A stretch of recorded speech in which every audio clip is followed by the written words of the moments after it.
So here we're measuring plantar flexion, the talocrural joint, and active range of motion.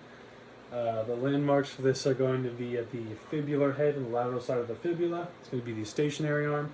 We have the fulcrum at the lateral malleolus right over here, and the moving arm is going to be parallel with the fifth metatarsal. Okay, so we can just set everything up right here. Okay, so whenever you are ready, I'm going to have you point your toes away from you as far as you can.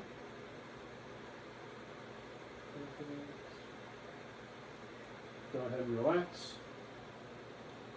So here we have a value of 66 degrees.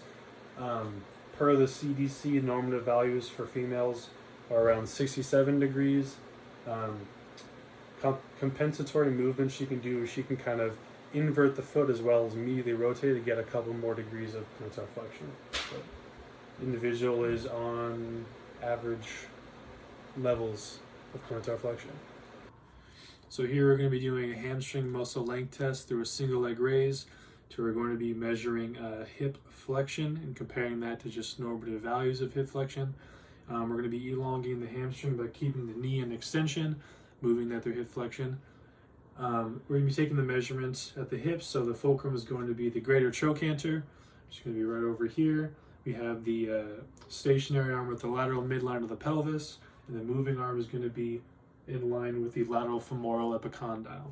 Okay, so I'm going to passively move the patient by palpating the ASIS, moving the hip into flexion until the ASIS starts to posteriorly tilt.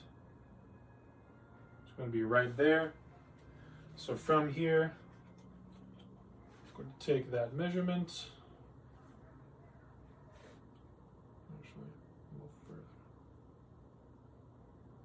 There.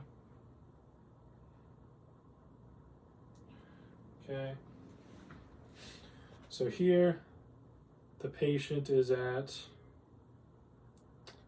60 degrees.